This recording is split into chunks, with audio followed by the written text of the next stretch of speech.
1 year na since nag-register ako sa BIR and magpa-file na ng annual ITR. Need pa ba submit sa RDO ang ITR at pa-stamp para magamit as requirement?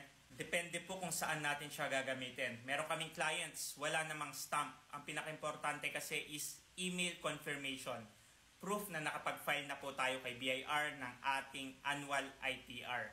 Nagagamit naman nila ito sa visa requirements. Meron naman iba, prefer nila or ni-request daw na dapat may stamp ang kanilang ITR. Sa ganong senaryo, pag gusto mo may stamp yung ITR mo or yun yung ni-require sa'yo, sa bangko ka na magbayad ng annual ITR mo kung meron kang tax payable.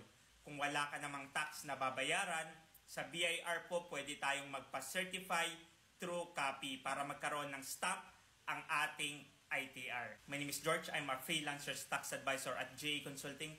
What we do is we are empowering online freelancers through simple and stress-free tax compliance. Reminder lang po, pag sa BIR Authorized Agent Bank tayo magbabayad, 3 copy po ng ating annual ITR ang ating kailangan i-prepare. Pag magpapa-certified true copy naman tayo kay BIR, at least 2 copies po ang dadalhin natin sa BIR RDO natin. If you are a freelancer at meron kang concern or question regarding freelancers BIR registration and freelancers tax compliance, comment mo lang yan at sasagutin ko yan.